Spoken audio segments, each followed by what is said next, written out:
The project that we are here discussing is called Kentyah Presents Dead Prez, Brian Jackson, and the New McKnight Band.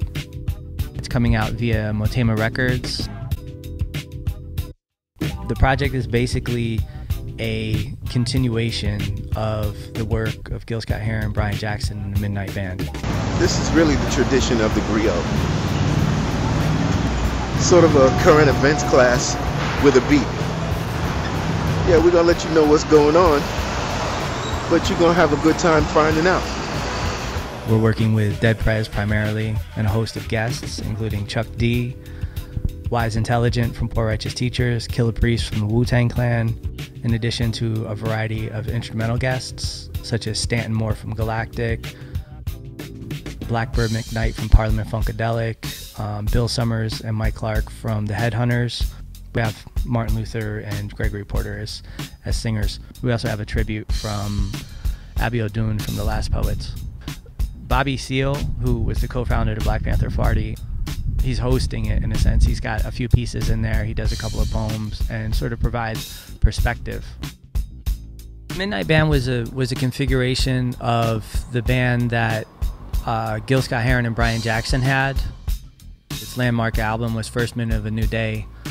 You know, this was in around 1976, 1977, 1978.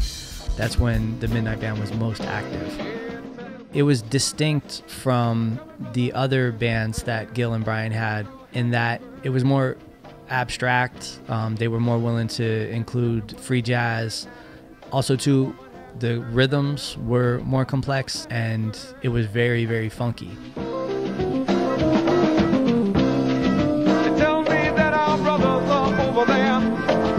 Find a man. And we don't know for sure because the news we get is on the line, man. Yes, I hate it when the starts flowing, but I'm glad to see your resistance. Go ahead, somebody tell me what's the word. Tell me, brother, have you heard? If the McKnight Band meant anything, it was a bridging of the gap between avant-garde jazz, funk, and pop music. But within that was a great deal of expression. All we wanted to do was express ourselves, talk about how we felt about what we saw going on around us. That was the basis for Gil Scott-Heron, Brian Jackson, and the McKnight Band.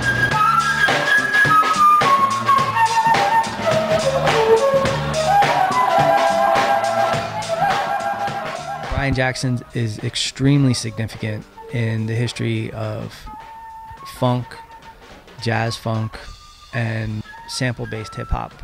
He not only produced the music of the McKnight Band, he played keys on it, he played flute, he oftentimes played drums.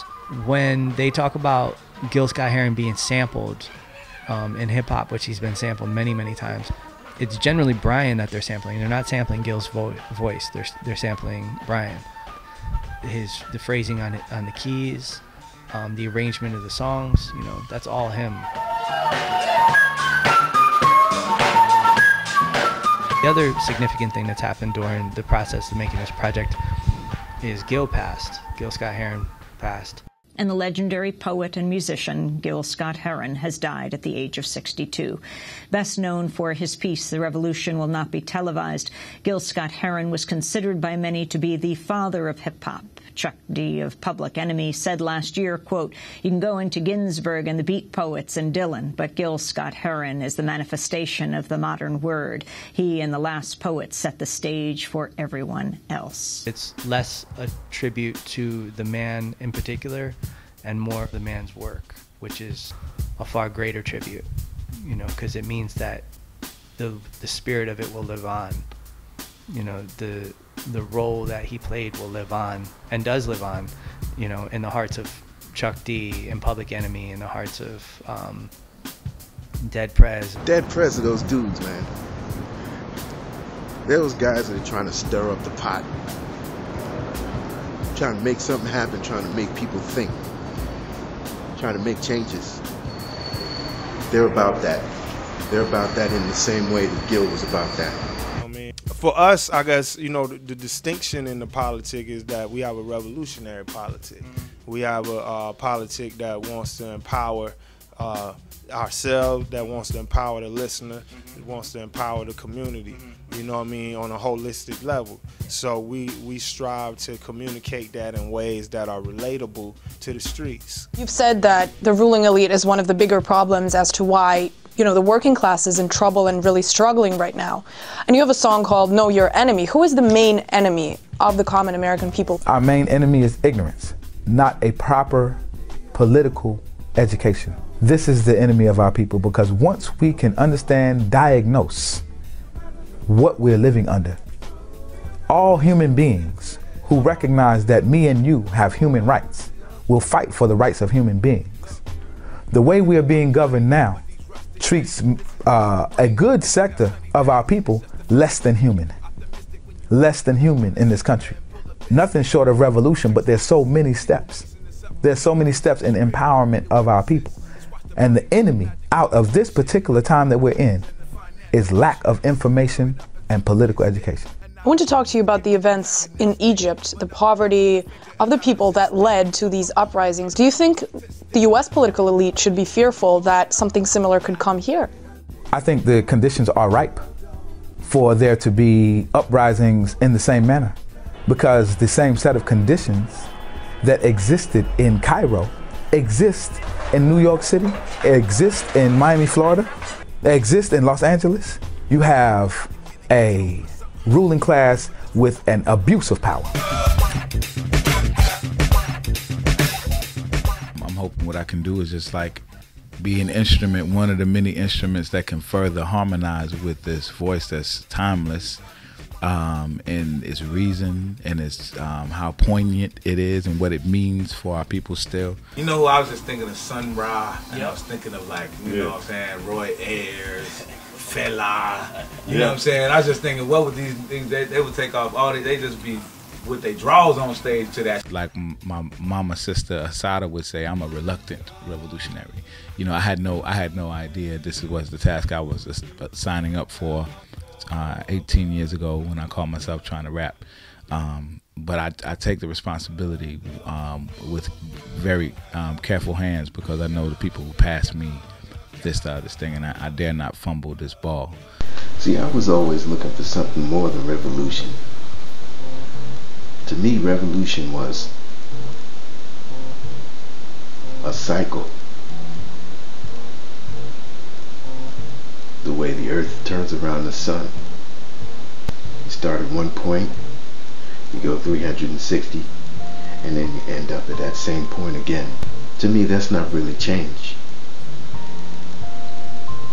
What I was looking for was evolution. To me, that's progress. You start in the past, you move into the present, and then on into the future.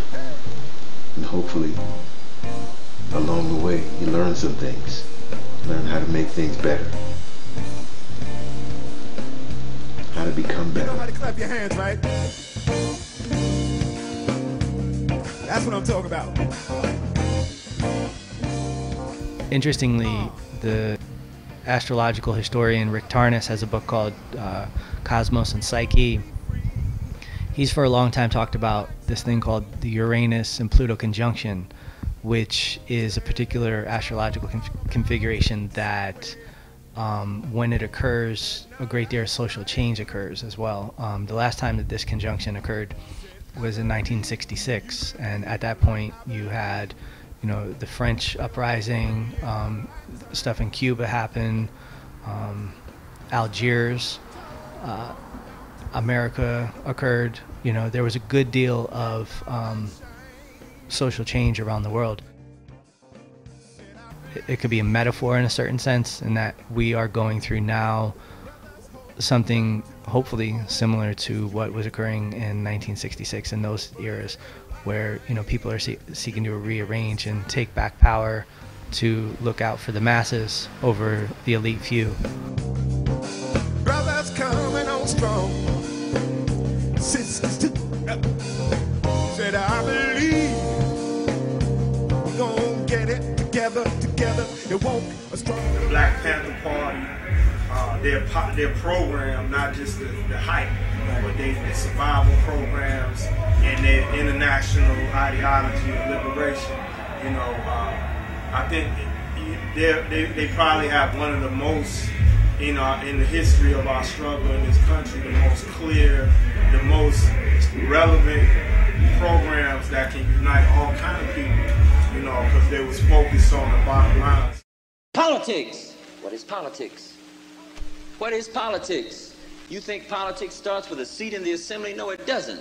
It's related to it, but it doesn't start there. Politics starts with a hungry stomach. Man, politics starts with a pig crushing us across our skull and murdering our people. Politics starts with the fact that we get a rotten education, we get brainwashed and fooled and the trick notion and trick knowledge and everything else that goes on with us in terms of the exploitation that goes down. You know, all that other politics starts with the fact that we want decent housing, fit for shelter of human beings. Bobby Seale provides where his mindset was at with forming the Black Panther Party, some of the trials and adverse, you know, circumstances that they came up against. Man, we control police legally. And it blew their minds, it blew the government's minds, everybody's goddamn mind. Because everything we did was legal. We had no shootouts, nothing. But we were out there standing in front of these cops and standing and looking at them. And all because of Huey's law knowledge is the real thing that was the crux. Essentially, we're moving the sound to now. You know, we're bridging the gap between what the historic McKnight Band was and, you know, what it sounds like now, what it sounds like now with hip hop influences, with electronica influences, you know. I think the best way to make a change in the world is to make a change in yourself. Like Mike said, you gotta start with the man in the mirror if you want to make a change.